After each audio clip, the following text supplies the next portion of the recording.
see how much of a mess this is.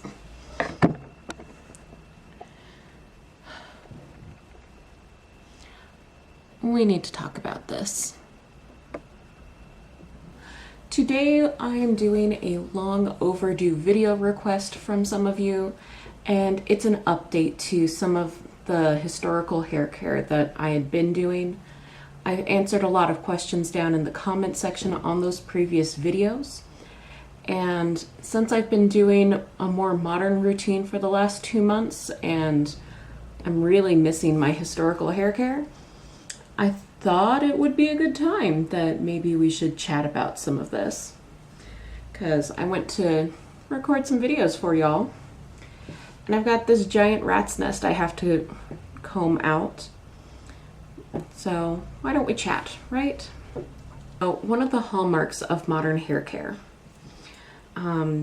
if you're sleeping with your hair undone like I did last night, usually it gets super tangled at the ends, and the common consensus is you need to detangle the ends first and then work from the scalp down.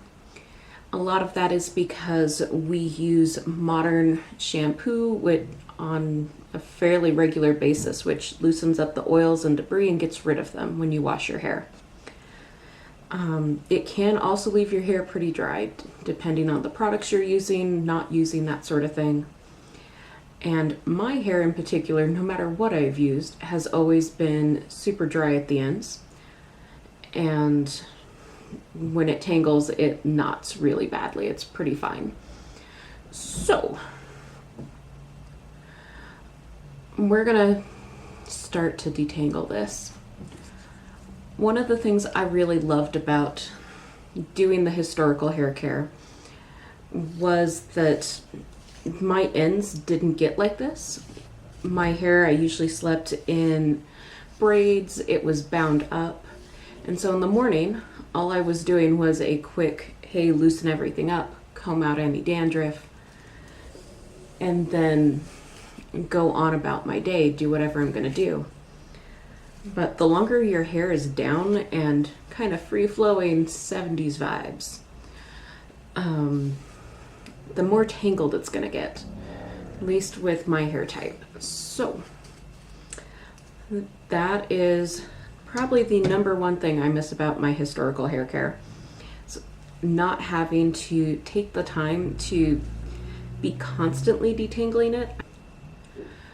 One of the things that helped to prevent your hair from getting super split and unhappy in the Middle Ages, the Renaissance and such, was the natural oils from your own scalp being distributed down by a wooden bone comb of some sort. They're usually two-sided. You can reference my video down in the comments where I use those tools a lot. This is a modern comb. It's also bamboo, so kind of gets that same thought. But because with modern hair care where you're washing all of those oils out instantly, they don't exist to put all the way down here, so I'm having to add stuff back in. This is just a leave-in hair oil that I got from Avon because my mom's an Avon lady. Nothing crazy fancy, but it'll help bust up those tangles. So maybe it's a modern spin on a historical technique because it's the only thing I can think of to try and get all of these tangles out. And even then, it's really freaking painful to do this with just the comb. I'm having to break it up with my fingers quite a bit first and then go back with this.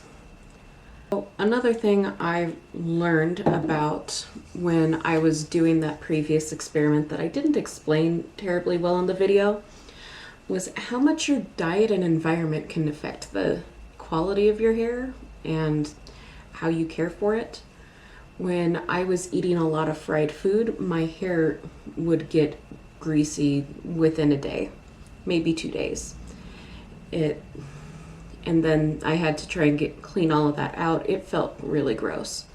So your actual nutrition I know that no one wants to hear this, but your nutrition will play a huge factor in this. That's actually kind of one plus side of modern hair care, because you can include it into some of your more modern medical care and get some answers for what's going on rather than being told your humors are out of balance. Please go eat, I don't know, a stick of celery. My medieval hair care also included a lot of wearing it bound up with caps. I usually was sleeping in a cap, or at the very least with my hair tied up in silk ribbons. And that actually kind of helped protect it from abrasion, which then caused tangles, which then caused issues. Not doing that in a modern sense has been leading to those issues. See that I'm still combing.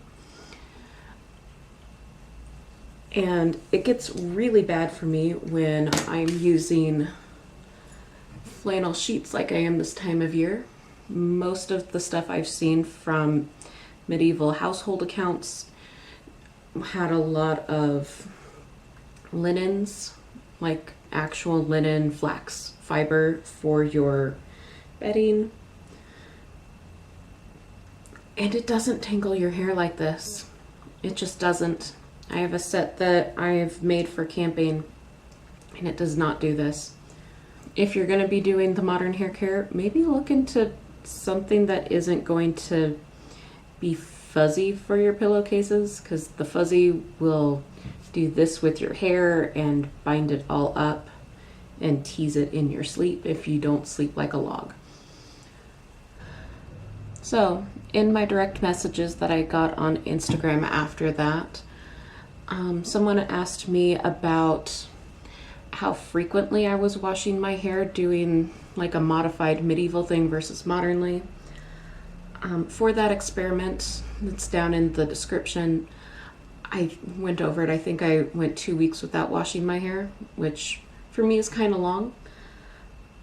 Doing sort of a more modified version of it, I was washing my hair about once a week, which with my modern diet and everything else was working all right. Maybe doing some hair oil a couple of times a week to help with any of this stuff. Mostly just combing it out. Let's see. So benefits of combing from the top down versus the ends out. Modernly, we are taught to do it this way because the ends are going to be super tangled, and that is a massive problem if you don't want to have a bunch of breakage and a bunch of hair fall.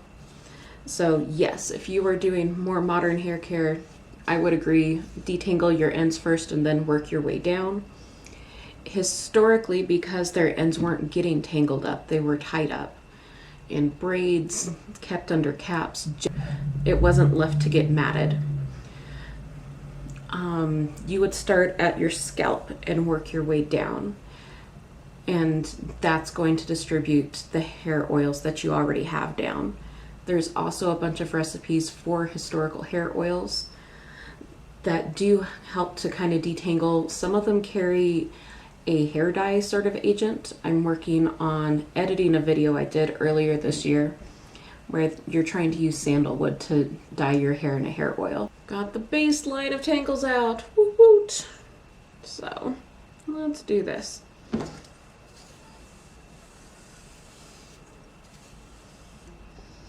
Other DM's question: how do I keep my ends from getting split? Okay. So a lot of that is not getting the ends matted in the first place is the best way to do it. My ends are kind of a matted mess right now because of the more modern hair care I've been doing. That just kind of is what it is. I also am an advocate of maybe trimming off 2 or 3 inches if you can a couple times a year. Because no matter which form of hair care you're using, eventually you're going to have damage at the ends, and then it gets scraggly and those ends get damaged and it causes a rolling effect. All right, what kind of comb am I using? So the one in that video is going to be a sandalwood comb. It's two-sided. I also have one that's made out of, I believe it's buffalo horn. They were both sold to me at a reenactment market.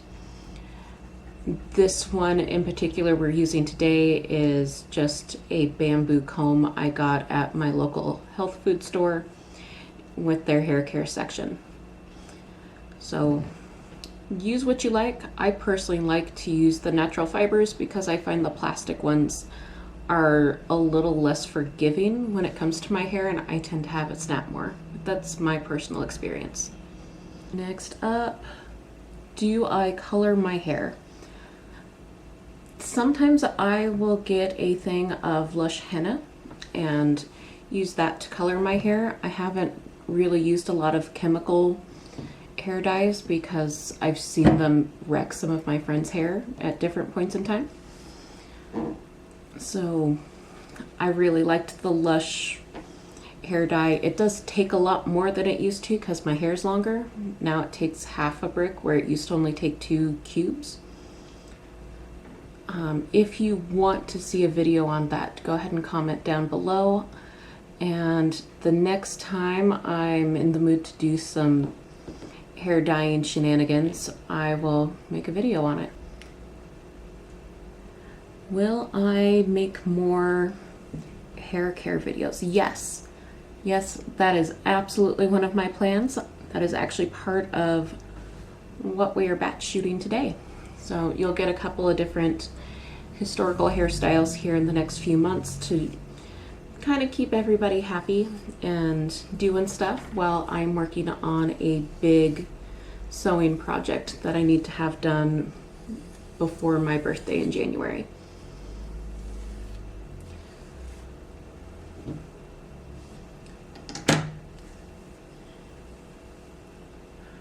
All right, got my hair detangled. Nope, never mind. I got it detangled from here and down here. There's now a lump here I need to work down. So if you haven't noticed, long hair can be a bit of work. Trying to get it back to being easily manageable after falling down on hair care for long hair can be kind of a pain. So I hope you're enjoying watching me try to get this done.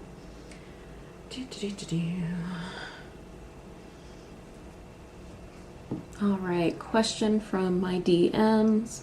What is my favorite way to wear my historical hair?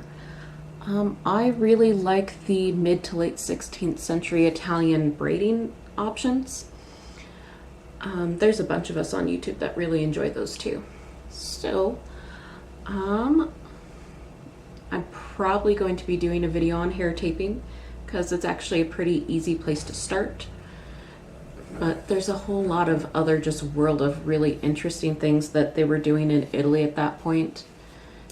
That they're starting to rediscover ancient Roman and ancient Greek statuary, and there's a couple paintings I found where it seriously looks like they took the ancient info and then tried to recreate it on their own heads. Not unlike some of the stuff that we do with the 80s and 90s. Do I have any hair products that I personally recommend? I kind of use whatever I find that I like on hand. I've been using shampoo from Lush for a very long time and tried different ones depending on what I want my hair to be doing at that time. I've been enjoying some historical hair oil I picked up at a historically inspired apothecary on Etsy. I'll link them down below. I mean, I picked this up from the mail order catalog that my mom sent me, basically. I've used stuff from the drugstore, high-end, low-end. I can't really recommend something in particular because I kind of go all over the place and just use what I like at that moment. The one thing I'm consistent in my recommendation is the technique for brushing. How frequently do I trim my hair? kind of depends on how damaged it's gotten. So Oklahoma, when I lived out there, was much more humid, so my hair was kind of puffier, but it also didn't get damaged as quickly from breakage with it rubbing up against woolly things and then getting matted and me trying to detangle it, you know, stuff like that. So I didn't do as much out here because of layering more, it being less humid, that sort of thing. My hair has broken a bit more, so I'm doing trims maybe twice a year where I take off maybe 2-3 inches just to kind of keep the ends from getting long and scraggly and then catching on things. I really hate it when this gets caught in my zipper for my jacket. What other time periods do I like to do hairdressing for besides 16th century? I really enjoy ancient Roman hair. It might just be that I have really geeked out on seeing how the styles transferred between Italy super early into my SCA time period versus super late. It could also be that when I started doing historical hair like 10 years ago, Janet Stevens' channel was blowing up and I just adored her work. I'll link her channel down below as well if you want to check her out. She's got a ton of ancient Roman stuff and she's written a bunch of amazing papers and other really cool historical hair resources for you to take a look at. And she's an actual hairdresser instead of just someone who likes to play with hair in their house. Let's see here. What would I recommend to someone who's been experiencing a lot of hair loss? From my personal experience, I don't really have that a lot unless I'm super stressed. So if I've got a ton of major deadlines coming up from work or some other issue, I will definitely have more hair fall coming out. It was really bad in 2020, early 2021. Yay, pandemic. I've gotten all of my hair detangled. I hope you enjoyed me answering some questions about historical versus modern hair care and some of my personal experience with that. In the meantime, if you want to see more really cool videos and such, go ahead and click on the lovely link that's going to be up above in somewhere on either side of me land. If you're wanting to see more videos that I produce about historical hair care or my sewing videos, hit that subscribe button. I'd also recommend, take a look at that notification bell. It does help YouTube to notify you when something comes out. In the meantime, thank you very much for watching, and I appreciate you guys. Have a wonderful holiday season. I'll see you in the next one. Bye. Yeah, it's been a minute since I've done talking head videos. I can tell.